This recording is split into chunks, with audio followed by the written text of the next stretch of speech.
God's message for you today, huwag kang maglaro sa kasalanan. Isang mali mo lang, unti-unti nitong binabago ang pagkatao mo. Isang mali mo lang, damay ang lahat ng pinagpanguran mo at mga mahal mo sa buhay. Nagsugal ka, nambabae ka, nanakit ka, nagsinungaling ka, palagi kang nagsasalita ng masasama. At lahat ito ay kasalanan at kapag nanganak ito, magbubunga ito ng paghihirap sa buhay mo. Ang sabi dito sa Santiago 1 verse 15, kapag ang masidhing pita ay naglihi, ito ay nanganganak ng kasalanan. Kung ang kasalanan ay naganap, ito ay nagbubunga ng kamatayan. Ang kasalanan ay pumasok sa pamamagitan ng tao. Kaya tayo natetempt o natutokso. Kasi we battle against principalities. We battle against dark forces. May nanunukso, yun ang dark forces. Pero labanan mo. Because you also have a battle on your principalities. We have the authority if gagawin natin ang kasalanan na yon.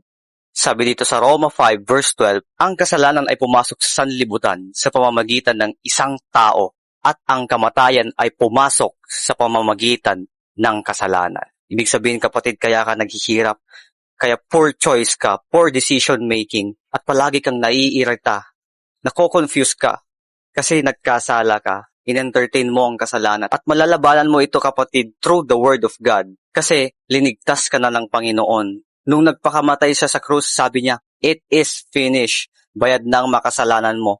Kaya kung maaari, wala nang authority si Satan para tuksuin ka. Kasi inari ka ng ganap at anak ka ng Diyos. Kaya ang merong pinakamalakas na may hawak sa'yo or authority sa'yo is si Lord Jesus Christ. Kaya dapat gumagawa ka ng mabuti. Tignan mo ang sabi sa Roma 6 verse 14, sapagkat hindi na dapat maghari sa inyo ang kasalanan dahil kayo'y wala na sa ilalim ng kautusan, kundi nasa ilalim ng kagandahang loob ng Diyos. You are under the grace and mercy of God. Ang Diyos natin na Jesus, sinasamba siya sa langit. He is the darling of the heaven. Pero bumaba siya, binaboy siya, dinuraan siya, binugbog siya para sa'yo, para iligtas ka niya. Linigtas ka niya para iligtas mo din ang iba. Pinatawad ka niya para magpatawad ka rin sa iba. Linigtas ka niya, tas nandito ka ngayon, anong ginagawa mo? Nagpapakasasa sa kasalanan. At ang sinasabi sa Bible kapatid na wala pang pagsubok na dumating sa inyo na hindi nararanasan ng ibang tao. Tapat ang Diyos at hindi niya ipinahihintulot na kayo'y subukin ng higit sa inyong makakaya. Sa halip, pagdating ng pagsubok, bibigyan niya kayo ng lakas upang makayanan ito at ng paraan upang malampasan ito. Pare-pareho tayong may problema. Kapag tao ka, may problema ka. At walang tao na walang problema. Pero ang pinakamaganda is tapat ang Diyos. Hindi niya pinapahintulutan na hindi mo malagpasan ang problemang binibigay niya sa'yo.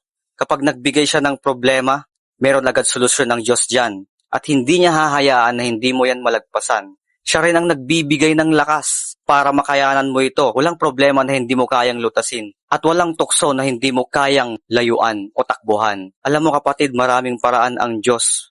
Lagi tayong kinakausap ng Diyos, pero hindi natin siya naririnig. Bakit? Kasi nakafocus tayo sa trabaho, nakafocus tayo sa pag-aaral, nakafocus tayo sa mga mundong bagay, nakafocus tayo sa mga bisyo, nakafocus tayo sa kagustuhan lang natin.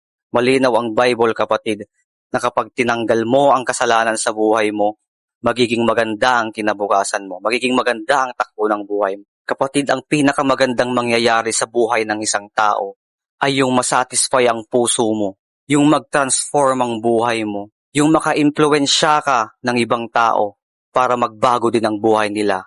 Ang sarap pakinggan kapatid pag merong lalapit sa'yo na magpapakamatay na sana ako pero narinig ko yung salita ng Diyos na tumatama sa akin at lahat yon nakarelate ako. Kapatid, meron kang naisalbang buhay at meron kang naisalbang kaluluwa. Wala nang masasarap pa pag pinamuhay mo ang salita ng Diyos.